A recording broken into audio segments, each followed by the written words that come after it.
ఢిల్లీలో ఒక షో వేయబోతున్నాము. అది మోదీ గారు కూడా చూడబోతున్నారు.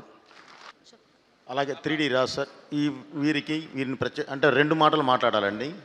ఒకటి రాజుగారు వాళ్ళ అసిస్టెంటు ఓన్లీ 5 monthsలో 1200 మందితో 3D చేయించారు మన సినిమాని. ఆ ఎక్స్పీరియన్స్ ఈరోజు మనం థియేటర్లో చూస్తుంటే గూస్ బంప్స్ వస్తున్నాయి. దయచేసి అందరూ ఆ 3Dని కూడా ఎంకరేజ్ చేయండి. Thank you very much sir, చాలా అద్భుతంగా చేశారు. అలాగే సార్ రతి సార్, ప్రయాగరాజ్లో గంగమ్మ తల్లి మీద మేము కుంభమేళాలో 12 రోజుల పాటు 2 కోట్ల మంది మధ్యలో సినిమా షూట్ చేశామంటే ప్రధాన కారణం రతి సార్. ఊబర్ అయ్యే సార్ రతి గారు, వారు వారణాసి వారు, కాశీలో ఉంటారు. మనం దర్శనానికి వెళితే కూడా ఆయన ద్వారా స్వామివారు డైరెక్ట్గా తీసుకెళ్ళి మనం అక్కడ కూర్చోబెట్టి స్పర్శ దర్శనం చేయిస్తారు. వారు రతి సార్.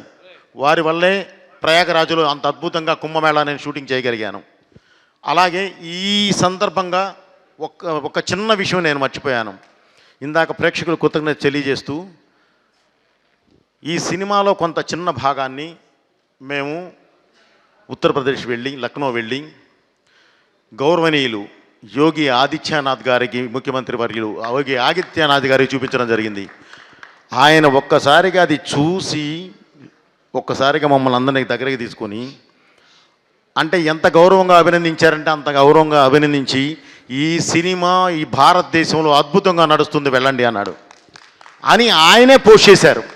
ఆయన ట్విట్టర్లోనే ఆయనే పోస్ట్ చేశారు. ఆ ఎక్స్పీరియన్స్ ఆయన దగ్గర ఆయన ఇచ్చిన ఆ గౌరవానికి, ఈ ధర్మానికి ఆయన ఇచ్చే గౌరవానికి, భారతదేశం అంటే ఆయనకున్న గౌరవానికి, దైవం అంటే ఆయనకున్న భక్తికి నిజంగా ఆ రోజు చూసి ఆయనకి చేతులెత్తి నమస్కరించాం మేము. అలాంటి గొప్ప వ్యక్తి యోగి ఆదిత్యనాథ్ గారు. అలాగే ఈ రోజుకి భారతదేశానికి వెన్నెముక లాంటి ఒక RSS సంస్థ, ఆ సంస్థ చీఫ్ గౌరవనీయులు మోహన్ భగత్ గారు ఎంత గౌరవంగా అంటే, ఇదే చిన్న ఫుటేజ్ ఆయన చూసి, ఈ సినిమాని మేము కాకపోతే ఎవరు ప్రమోట్ చేయాలి, మేము చేస్తుందే ఇది కదా, మేము చేస్తుందే దేశాన్ని, దైవాన్ని, ధర్మాన్ని ప్రొజెక్ట్ చేస్తూ వెళుతూ ఉంటే, ఈ మూలాలను ప్రొజెక్ట్ చేస్తూ ఉంటే అంత అద్భుతమైనది మీరు తీసుకొచ్చి ఎదురుగా పెడితే కోట్ల మందికి చేరే విషయాన్ని మేము చెప్పకపోతే ఎవరు చెప్తారు అని చెప్పి భుజం తట్టి ముందుకు నడిపించారు ఆయన. మేమున్నాం వెనకాల, మేము చూసుకుంటాం వెళ్ళమన్నారు. సో అది నిజంగా జీవితంలో మళ్ళీ మర్చిపోయేది కాదు, ఎట్టి పరిస్థితుల్లోనూ మర్చిపోయేది కాదు. అలాగే ఈ సినిమాని త్వరలో కూడా ఢిల్లీలో సరే దాయటం ఏముందండి, ఢిల్లీలో ఒక షో వేయబోతున్నాము. అది మోదీ గారు కూడా చూడబోతున్నారు. ఎందుకంటే దీని గురించి విన్నారు, దీని గురించి తెలుసుకున్నారు. ఇంత గొప్ప సినిమాని తప్పకుండా మేము వెనకాలండి పుషిస్తాము అనేది వారు ఇవ్వాలి అనేది వారి ఆలోచన.